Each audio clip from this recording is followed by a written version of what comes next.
I've been. Dreams are seeds we plant, my friend. Dusty boots, but a heart of gold. Your story's waiting to be told. Inventive journey, here we go. Through highs and lows, we let it flow. Startups rising, small but shine. Your time is now, your stars align.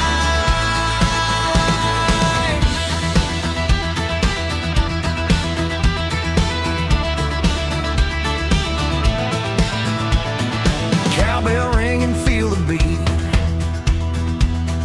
Hustle hard, don't take a seat.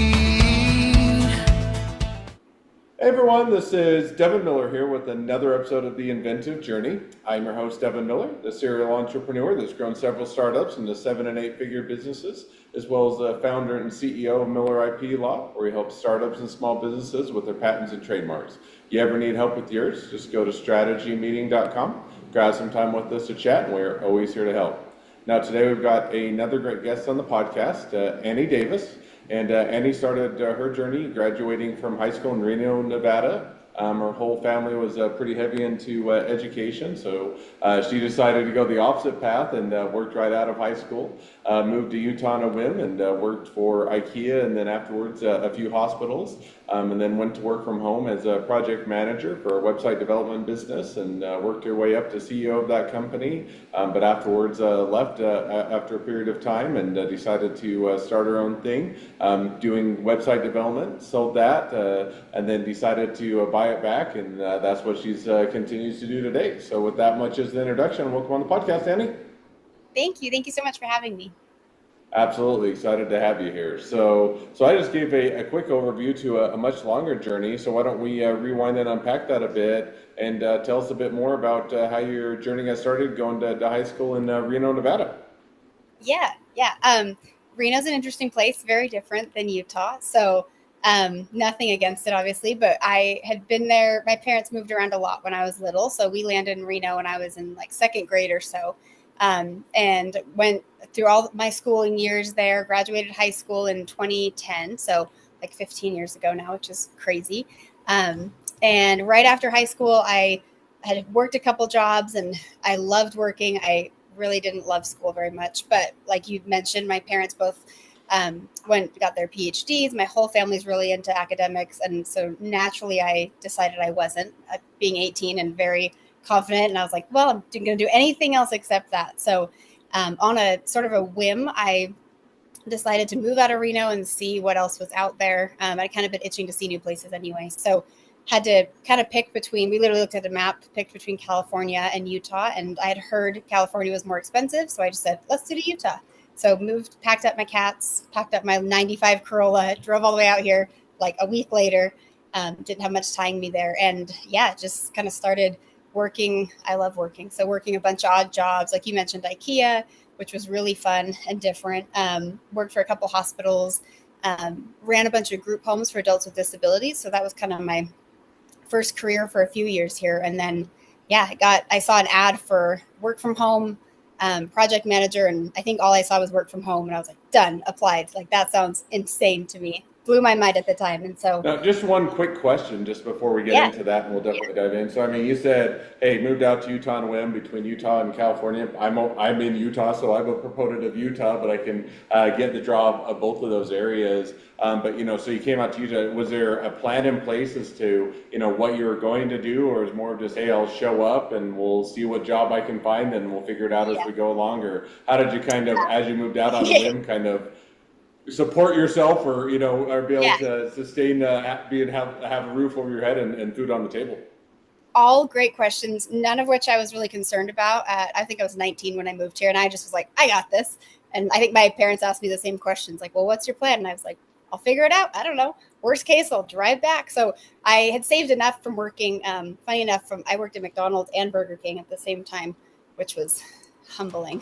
Now everything I've ever done since is much easier. But I had saved enough for like 6 months of an apartment, and I didn't even pick one. I moved out here and I remember driving down Bangalore with all like the weird left turns that it feels like you're in oncoming traffic, and just thinking like, what have I gotten myself into? Because the roads look so different than where I came from in Reno. But so I came out, and I had a friend here, stayed with them for like 2 weeks as I just applied to jobs, and then just picked up quite a few offers right away of very kind of entry level positions, but I loved them. So it was good. And just kind of started networking and meeting people throughout those little journeys. So, but yeah, then from there, I ran, like I mentioned, the group homes for adults with disabilities, which is something I'm super passionate about, but kind of got not burned out, but just realized you could only do so much. And so it was really hard to have a lot of empathy and not be able to just fix the whole system.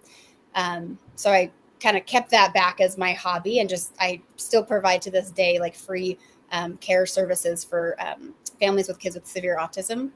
It's something I'm super passionate about. But yeah, and then saw that job posting for work from home and was absolutely sold immediately. Probably didn't even finish knowing myself, didn't even finish reading it, just was like, I'm in, I got this. And just that was it. As soon as it wasn't the working from home part that was like the best. I loved it, but it was just working with small businesses and getting to actually like make an impact. So like talk with the owners or the founders, like have a suggestion of what would be better for their marketing or their website, and then actually see it take place was amazing and blew my mind after working with a bunch of big corporations. So yeah, and I've just loved it ever since. So now and definitely correct me if I'm wrong, but if I recall your details, so you worked there for a number of years at the at-home position. Now, if I remember, you kind of worked your way up to CEO or managing the business and that. You know, how did you do that doing remotely, or was it everybody's working remotely, or you just did an awesome job and were able to manage it? And kind of how did you, what led you to be able to take over managing the company? Yeah. I would say the biggest thing, it was all remote. So all of our employees were remote. Half of them were all of them, except the founder, were overseas when I started. And we then hired on more onshore people as well. But that was a big learning curve. Just one, like the cultural difference and time zone differences, and kind of figuring out how to communicate things, knowing you'll never sit in person and be able to show them like face to face. So we got really good at like Zoom calls, meetings. I learned a little bit of Tagalog, which I don't really know anymore, but just enough to be able to, I think, like bond with everyone a little bit better and really show that I was trying and I cared. But it was just my life. So as soon as I started working there, I just completely fell in love with the industry. So like my weekends, if someone's like, what plans do you have? I'm like, I have this big idea, this big project. And they were probably like, that's not normal. You want to go have fun? But I just really lived and breathed it. And I think the biggest thing was just I made sure that someone a long time ago had mentioned a one-touch policy, which blew my mind at the time. So anytime they would like send an email to someone or have to look something up, they said they had a one-touch policy, meaning they at that time, as soon as they sent it, they would go and document or create a process for it. So they weren't spending their time doing the same thing over and over. And that I think made me a lot more efficient right away. As soon as I heard that, I tried to make sure that I implemented the same thing. So as soon as if I saw that we were sending emails to clients and we were spending a lot of time writing out an update and like half the email was the same every time, I would go in and make sure we automated it. This is kind of well before ChatGPT and all these like cool AI automations, but just make sure we create processes that are really easy to duplicate. So the amount of work the repetitive work was able to kind of narrow down over time. And then we were able to focus on really just working on the business instead of just in it. So. Awesome. No, so that makes sense. Now, I guess where maybe I'm a bit unclear, help me to understand. So you kind of worked your way up running the business and that, and I think at some point you decided to go out on your own or start a different business, and maybe clarify that. And also, if you're already owning or running or managing a business, why not just stay within that business? And what led you to do something different? Yeah, great question. So I had a few people suggest that I go and start my own, because the owner or the founder and owner at that point had kind of moved on and was working on other ventures and letting me essentially just run it. Like the only things I wasn't doing by that point was like the taxes, the like budgeting and things like that, like at a high level and forecasting. And anyway, I had a few clients that I'm still really good friends with suggest that like, hey, you should just do this on your own. You have a lot more say into like what types of deals you bring on. Because I did feel like I was the hard thing about not having complete ownership of it was we'd sometimes take on projects that I was like, I don't know that we're a good fit for this, or like, I don't know that we can give an A+ result. And they were always happy. The clients, did good work, but it wasn't like, I didn't feel like we were nailing it. So I had some opinions on like how I think we should narrow down our focus and who we should be signing on as clients. But it wasn't really my say. So anyway, I had a few clients suggest that I start my own, and my answer was always the same for years. I said, no way. Like, that sounds terrifying. I always want to be second in charge. Like, I'd written that in like elementary school. Like, I wanted like a really big L-shaped like secretary desk. I'd had it all designed in my head, and I wanted to be like the second in charge, because being the person in charge just scared me to death. So, and then what kind of changed my mind, I think the pivotal point was the founder of that other company moved out of state. And I didn't even know, he was so far removed from it that I didn't know for a couple months. And so after like 3 or 4 months, I said, meet up in person and blah, blah, blah. And he said, I don't really live in Utah anymore. And I think that kind of just took away the fear, because I was like, oh, I kind of am running this by myself. Like, I think I could do that. So it just made it seem a lot less of a big step. And it really didn't feel, once I started Davis Designs, it didn't feel as scary as I had thought it might, because it really just kind of felt like what I had been doing for a while. But yeah, so I decided to start my own, and I've loved it ever since. So. Awesome. Now, one thing, and I'll probably touch on, that you get into with the worst decision you made, and we can dive into that a little bit more. But just to fill it in, I know that at one point you mentioned, you started the business, had your own thing, was doing that, and then at some point you decided to sell it and then buy it back. So maybe kind of walk us through that. I guess even rewinding a little bit, how long you've been running it for? What was that evolution, and what made you decide to sell it? What made you decide to buy it back? Kind of walk us through that timeline there. Yeah, great question. It does kind of touch on the worst decision I've ever made, but also now, as of now, I'm like, all right, I'm glad I did it, because I learned so much, and I think I've really challenged myself since buying it back. So it's really given me a better perspective of it. But so when I started Davis Designs, I was very fortunate to start from day one with clients that were like asking to work with me. So we never had to do really any outbound sales, any marketing. It was all very like, okay, hold on, let me build a process for this. Let me stay organized, which was still comes with its challenges, but it was a whole different set of challenges to kind of already have like a client list ready to go. But because of that, I'd kind of been set in my ways, I think, reflecting back now. So there were things that, we'd use XYZ software. And if someone were to ask why, I'd be like, well, I don't know. That's just how we'd always done it, because I kind of was able to just learn and take what I had done as a project manager, up to like managing director, up to that CEO position. And when I started Davis Designs, we just kind of used a lot of the same methods that I had kind of figured out from that last company. But because of that, it didn't challenge me after a couple of years. So I started Davis Designs in 2018. And I believe I sold it in 2021, like January of 2021. I just had my second kid January of 2020. So she was about a year old. It was getting easier to have 2 kids by that point. And honestly, I was bored to death. And I love new things. I love novelty. I love feeling challenged, even if it stresses me out sometimes. But there really wasn't that aspect, because what I had built was just really running by itself. And now looking back, I'm like, that's exactly what everyone wants. But anyway, so I had a mentor approach me who I had kind of known through a couple like mutual clients, and someone I really, really respect, and to this day really respect. But and he had approached me and asked if I'd be interested in selling, and I was like, no, probably not. I knew that it wasn't really in a position to sell anyway, and I still enjoyed it. The passion wasn't really there at that point, and so I said, I don't think so, but like, I'm open to talking about it. And he approached me like a couple months later, again, like toward the end of 2020, and was like, well, what if we look at some sort of acquisition deal? And with that, I was brought on as a chief marketing officer of a couple nationwide brands, which was like what I thought my only other dream was. And I'm still glad I did. It was a dream, and I learned a ton. But so it was like a new challenging thing, something that like had a lot of work to be done. Whereas I felt like there was still a lot of work to be done with Davis Designs, but a lot of that I felt like we had kind of worked through. And so it was up and running, kind of doing well on its own. And I was like, I need something to fix. Like, I want something challenging, something that needs a lot of attention.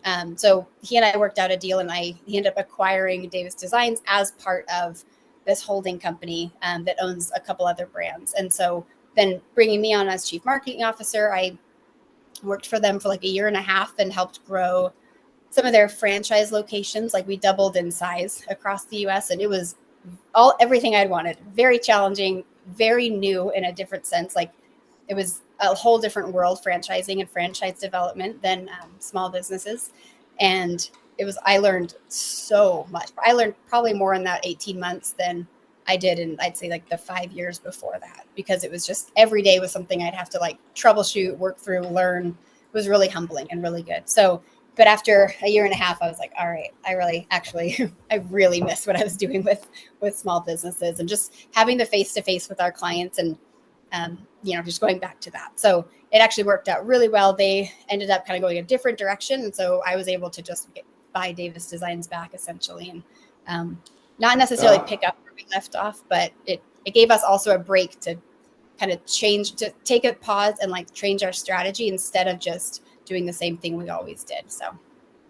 No, that makes sense. Now, maybe a follow-up question to that, because, going back and buying your business, one, it seems like if they were originally going to purchase the business, they obviously had intent, wanted to do something with it. And then secondly, you to go to the business and buy it back. I'm just curious kind of how that conversation went or how that necessarily played out. It was one of the more stressful weeks or couple weeks of my life, but it was interesting because I think the company that acquired us and I mutually had this kind of dream and like assumption that I would be able to continue kind of running Davis Designs a little bit longer because they had a lot of marketing and website needs. So we were going to bring it on as kind of under that umbrella company, but I was still going to run it for like the next year or 12 months or so while building up the franchise development, finish kind of automating Davis Designs so that it could just function on its own completely under there.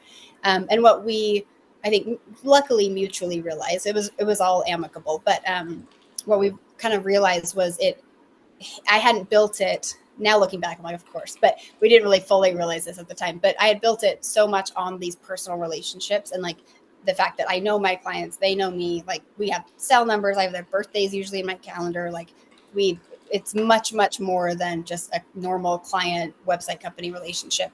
But as soon as I started to step out of that, in order to focus more on the franchise, that was like what set us apart at that moment. So we didn't necessarily, we kind of like stopped growing. And I think we started to really lose a little bit of the clients that we had. And I think mutually we kind of were all assuming that would just be a lot more seamless, but we kind of were like, all right, well, Annie needs to stay doing this in order for it to be what it is. Otherwise it's just not very different than any other website or marketing company. So we kind of had that same realization at the same time. And then luckily we all kind of broke even in that, except that we got like a year and a half of learning and working together and all that. And it was nice. They got a ton of perspective, I think, and learning opportunities from kind of having us on board. And then we definitely did from them. Like in order, all the processes and like how hard and like steadfast the systems have to be to build up franchise development showed me just how much we needed to do and like all the areas of opportunity that we had in our business that we'd kind of been able to get away with not having like such set policies and processes. But in order to scale, it was really eye-opening. So it was good. It felt like a boot camp of learning in the best way. So, and we're definitely a better company now because of it. Well, sounds like it was a good opportunity to learn some things, make some mistakes, and grow from the process. Yeah. So catch us up. So you mentioned a little bit, but where are things at today, and kind of looking at to the next 6 to 12 months, where do you see things headed? Yeah. So yeah, we're back. We are now officially, and I just sent out an email blast like a week or two. You probably got it because I just put everyone ruthlessly in my email campaign. But we are focusing on a lot of growth now. So the past year, we had kind of been like really trying to not necessarily pause, but not going out of our way to grow. Because after that whole acquisition deal, we had, like I mentioned, a ton of eye-opening experiences of like everything we could do to kind of better what we're offering our clients. So we paused our growth, focused on that. I also was dealing with like cancer last year and all whole sorts of health issues. And so it was a good time to pause anyway, because I wasn't in a spot to go out and do sales meetings. And thankfully all that's in the past now, and I'm healthy and cancer free. But so we're now focused on just really scaling up and growing. And one thing that whole deal, that whole worst mistake I ever made, did teach me was the importance of like not just figuring out on the spot if a client's a good fit or if we're a good fit, but having a very specific client profile in mind of who we want to work with and who our ideal client base is. And so we kind of stripped everything back, focused on that, and now we're excited to grow. So we focus a lot now on our web development services and then our online marketing. So like social media, content creation, SEO, Google Ads, which is something we had kind of hesitated to really push before, because in order to do that and scale it, it requires some really solid interior plans within the company. Oh, it sounds like it's been a good iteration and a good direction to be headed. So, well, perfect. Well, with that, now as we've kind of reached the present day and even a little bit as to where things are headed, great time to transition to the two questions I always like to ask towards the end of each episode. And I know, I may have hit on a bit of, one of the worst business mistakes, but I'll open the questions up nonetheless. The first question I'd like to ask is, along your journey, what was the worst business decision you ever made? What'd you learn from it? So I would normally say the whole selling Davis Designs, but since we already talked about that, we've made plenty of mistakes. So I will say I'll give you a different answer on that one. Probably not planning on or being too afraid of employees leaving to really like put focus on planning for that. So I was on a vacation on a beach. It was a vacation. I always wanted to go to Cancun. I was sitting on a beach in Cancun, like thinking about, this is so great. Like, I feel like I've made it, like life's good. And I got a call, and our lead developer had gotten a different job offer. And it was like a 6-figure job offer. He was like 23. And I said, you have to take it. Like, I was like, this sucks, but you would be crazy not to. And I would feel terrible if you didn't. I said, you need to take it. We'll be fine. We'll figure it out. But we had never really we never really set in place like a bunch of redundancy for that. So I knew enough that like and we had other developers, but they weren't as trained as him. No one was able to cover for him. And in my head, I was like, well, hopefully we'll always have so-and-so. Like, he loves it here. And just the idea, I think, was too overwhelming of if he left.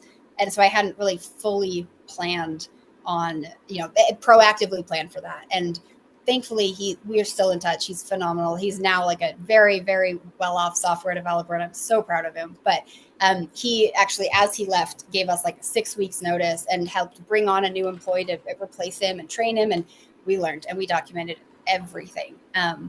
So that was a big one, though. It would have been a whole lot easier and a whole lot less terrifying 6 weeks if we had planned for that possibility in the future. Yeah, and that's always hard as you're a small business or a startup, and that you only have so much bandwidth, so many employees. Yeah. Everybody kind of plays those key roles, and when they leave, that does kind of be impactful for the business. So it's a definitely easy mistake to make, but also a great one to learn from. Yeah. Second question now that I like to ask is, now if you're talking to somebody that's just getting into a startup or a small business, what would be the one piece of advice you'd give them? Just to not hold back and just go assuming everything, act as if you know it's going to work out, because you're not, at the end of the day, I mean, if you really believe in yourself and your company and what you're doing that much, it probably will work out, but you really have nothing to lose if you do that. I think I was adverse to risk taking. And again, because I was in a way fortunate that we didn't have to take very many risks. Like, we were net profitable from month one. But in hindsight, I almost wish we weren't, because it would have really taught me to like built up my risk tolerance. So like, we named it Davis Designs because that's my last name. And someone's like, where do I write a check? And I was like, Davis Designs. So everything was just very safe, and we played it very safe. We didn't ever, take on even $1 of debt to grow. And we would be probably massive at this point if we had done that, instead of just waiting and slowly going over time. So I don't recommend like going crazy with risks, but I think, just believing in yourself, putting yourself out there, and actually not being afraid to just market and talk about what you're doing. I think I was a little afraid in the beginning.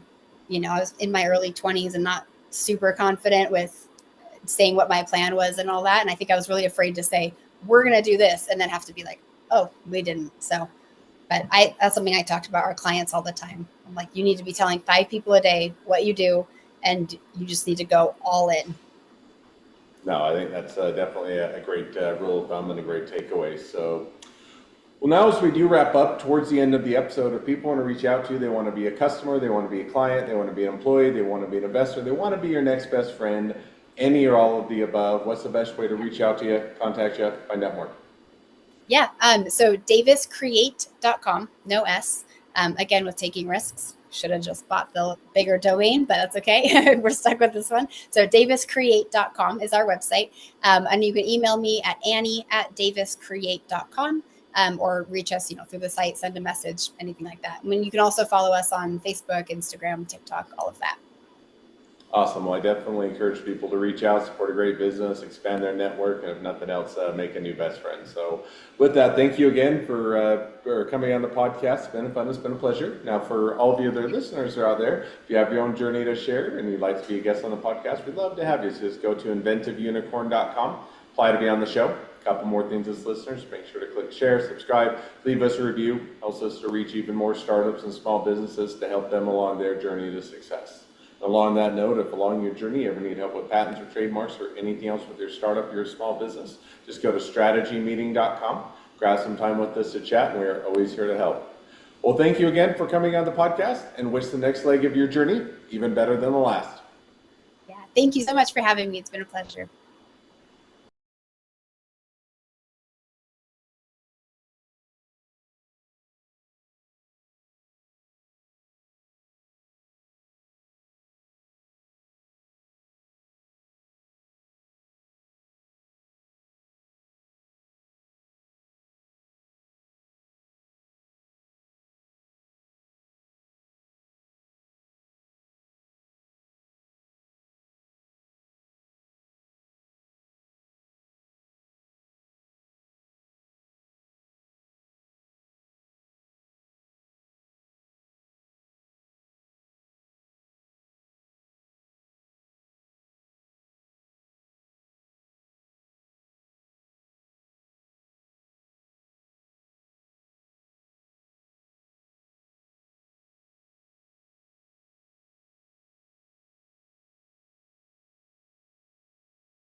The road ain't straight, it's got a bend. Dreams of seeds we plant, my friend. Dusty boots, but a heart of gold. Your story's waiting to be told. Inventive journey, here we go. Through highs and lows, we let it flow. Startups rising, small be shine. Your time is now, your stars align.